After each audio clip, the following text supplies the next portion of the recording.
Well, squatters, I hope you guys are good. And I have been very quiet, just watching as it unfolds. Our ambassador in the United States of America, getting fired just like that. Pack your bags and go. That's America for you. And if I have to quickly put my view, actually, I would have also done the same if I was President Trump, because someone who doesn't really respect diplomatic ties is equivalent to being a terrorist. I can speak ill about Donald Trump on this channel. It wouldn't really affect anything. It wouldn't really have any kind of any impact. But people should understand their positions and should understand the purpose of their positions. Mr. Rasool, when he's there as a South African ambassador to the United States of America, he's there to represent South Africa. So whatever that he says actually represents South Africa. We know that Donald Trump is a racist, the same as Elon Musk. Both these two gentlemen are racist. They don't like Africans. Donald Trump has made it public many times that he doesn't really like Africans. Actually, he regards Africans as subhuman, because whatever he says about Africans must really be bad or horrible. So that's why he said horribles are happening in South Africa and all of that. Whatever he does, he doesn't really like South Africa. And another thing, the relationship is completely broken between him and our president, Cyril Ramaphosa. Cyril Ramaphosa, the day he said Donald Trump can keep his America, then he can keep his South Africa. That's where I think it got worse. And now he's actually retaliating. Remember, he also, paused. By the way, in my own opinion, he stopped the aid to South Africa. And that's a good thing, because he's teaching us some lesson. He's teaching us to be independent as a country. We cannot spend our whole lives depending on America. Now it's time for Africa to wake up. Now it's time for Africa to smell the coffee. But on the issue of Rasool, I could have also done the same. I could have also disciplined him. Rasool has been regarded as a persona non grata, not welcome ever in America. So he has been given a few days. I think on the 21st of March, he should pack his bags with his family and come back to South Africa. Rasool was an ambassador between 2010 and 2015. So I don't know what led him to blast. But if you ask me now, if I have to take a guess, I think he doesn't like Donald Trump. He has made it open that he doesn't like him. And he has openly criticized him. When someone criticizes you in public, in your country, and this person is a guest. When you are an ambassador, you are a guest. You are not a permanent resident there. You are a guest, you are serving a term, and you are going to leave. And we need to also understand the diplomatic ties. We can say Donald Trump abuses powers and all of that, but what would you do as a president when someone directly and personally attacks you? I mean, it should actually affect you in a bad way. And if someone can disrespect a president in a foreign country, it means the same person can disrespect the people of that country. So it means Rasool can just speak ill about Americans and all of that. You are an ambassador. Unfortunately, you are not like us. Us, who can talk a lot of crap sitting here and all of that in our comfort spaces, on our couches and all of that. But you've got some business. And when you are there as an ambassador, you are representing the country. So you shouldn't be doing that. Actually, I've had, a fair share of working with Americans. I know the culture there. They don't tolerate nonsense there. I've actually spent some few years doing some project with the Americans. I've actually spent much, much more time studying their culture, especially in a working environment or when it comes to professionalism or running a country. They are very strict. They don't tolerate corruption. Yes, I'm not saying corruption is not there in America, but South Africa is the worst compared to America. America, they don't tolerate nonsense. And if you misbehave, you're out of the picture. You can do 99 correct and you miss one, you're out.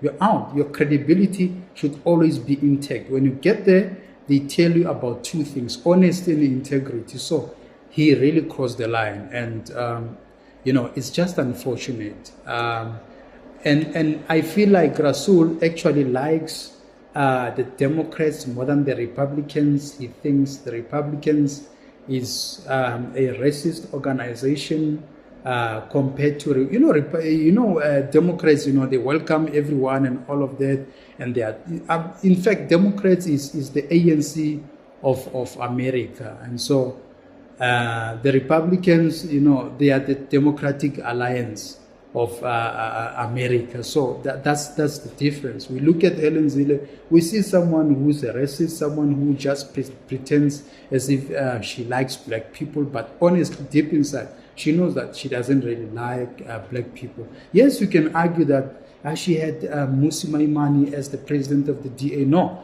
Mmusi Maimane was rented to push for black majority, to attract the votes and all of that. That strategy didn't work, and white Afrikaners were very angry and impatient that Mmusi Maimane is not delivering the result, and they had to chase him out. So Rasool really crossed the line. If I was Donald Trump, I would have done the same. I wouldn't allow someone to come to my country and disrespect me, because that actually takes away my dignity, and my people will start to take it from where he left. So it's both ways. Some people are saying Donald Trump is abusing his powers and all of that.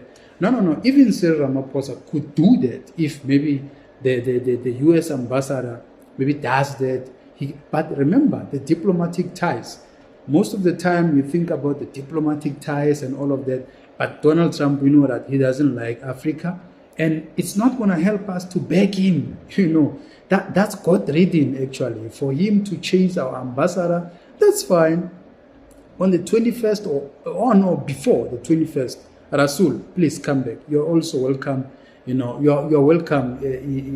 You're still welcome in our country. It's your home country, by the way. So if someone chases you away from their house, you go back to your home and you sit there still, and you're fine. So it shouldn't really, affect us and all of that. Someone who should be really worried is Cyril Ramaphosa, because you are running a country, you are having a responsibility to maintain the diplomatic ties. And if you break them in between, so it will be like you are actually becoming a failure. And by the way, Donald Trump is actually aiming at exposing Cyril Ramaphosa and making him horribly look like a failure to us, so we continue to become frustrated, to be angry. If I was Cyril Ramaphosa, what I would actually do was to work internally, to strengthen my diplomatic ties with other countries, especially African countries, and silently work hard and deliver the service and make sure that I build my economy from within. Because at this stage now, it's not going to help us to go and beg Donald Trump for a relation. You can see that the relationship is over. So what are we actually begging? We shouldn't be really going after Trump and say, no, that's one man. That's one man. Let's just leave Trump with his America and do our own thing as Africans. Ibrahim Traore of Burkina Faso is doing that. He's running his own country. He's minding his own business. He even didn't attend the inauguration, presidential inauguration in America. So it's fair enough. Otherwise, Cyril Ramaphosa was not invited. Those were the red flags that should have actually shown us. So now, as we're sitting now and looking at Rasool packing his bags, coming back home, what's next? We don't know what's next. They cut the aid, they fire our ambassador, then what's next? I mean, you can see that this is just witch hunting. There's a mission behind this. There's a mission to make ANC look more horrible to its people. And ANC, by the way, must just taste its own medicine, because for the past 8 years, they've been comfortable. They've been driving G-Wagons, coming in convoys, coming to campaign in squatter camps, people who are living in slums, who are not employed, who are, drowning in poverty. You come there driving a 2 million car, coming to campaign to them. So that's it. It is what it is. So they are where they are now. I see that the reconfigure whatever that they were doing, the nonsense they did in Gauteng and KZN, they appointed Jeff Radebe. You know, that those are old people with old ideas. They've got rust, those people. They will never make any change. They are just fighting for their supper. They are singing for their supper. They've got nothing. I thought maybe they will put younger people who can at least shake up, you know, that province. But it shows that ANC is not actually ready to self-correct and doesn't care about the voters. So, it's gone. It's done. Belongs to the dustbin of history. So for Rasool to be fired, yes, he deserved to be fired because what he said, it was actually derogatory. It was disrespectful. So even if I was Donald Trump, I could have exactly done the same. I don't know, Squatters Pass. As a head of state, you don't expect anyone from another country to come to your country and disrespect you. Yeah, they do that in South Africa. You know, illegal immigrants are flocking in. They do as they please. They sell drugs. They commit crimes, and they get away with a lot of things. There, you won't do it. Not even not under Donald Trump. Maybe if it was Joe Biden or if it was Barack Obama, maybe he could have at least gotten away with that. No, let's fix diplomatic ties. Let's do this to Trump. You don't do that to Donald Trump. There are things which are good about Donald Trump out of the bad things that we see. You know, for him to act like that, it shows leadership.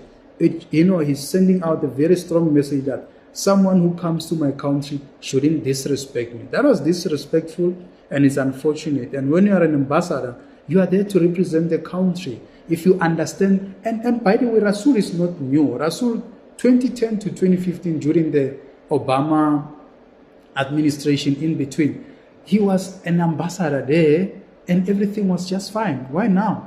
It means you hate Donald Trump. And if you hate him, what do you expect from him? To like you? He won't like you, Rasool. So, yes. So it is what it is, man. You know, you said what you said, and this is where we are now. He's no longer welcome there. And by the way, to go to the US, it will be very difficult for him because applying for a visa, I've seen people right in front of my face crying for failing, to get their visas approved. They decline. There, consulate, they decline visas there. America doesn't play. America, when you travel to America, you need to have everything in order, including medical aid. What are you doing there? How long are you going to stay? Everything. If you get sick, who will take care of? There are so many questions. So many questions. So it's just bad for him because he wouldn't really travel to America because he once disrespected the head of state, and so that stays on the record. Those people, Americans, when they do something like this, it's like his clearance is revoked. By the way, the American embassy, even here in South Africa, if they have to do a project with you or employ you, you stay for a month. They have to do a background check, a very serious background check.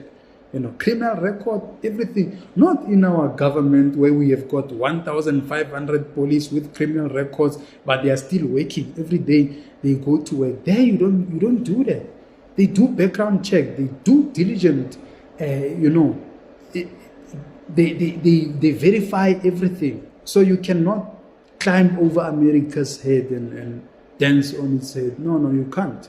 You're not going to get away. So it's just unfortunate that he's fired. He's literally fired. What is South Africa going to do with him? It's either they give him a position here or maybe they send him to another African country. These politicians, they exchange positions and all of that. But in America, he will never set his foot in America. For just those remarks, they are taking it seriously. And I don't want to say Donald Trump is wrong because like I'm saying that even if it was myself facing the same situation, I would have done the same, exactly the same. You know what he's doing?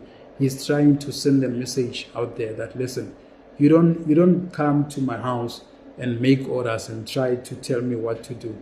I play the guitar and you dance. That's what actually Donald Trump is saying. I don't know, squatters.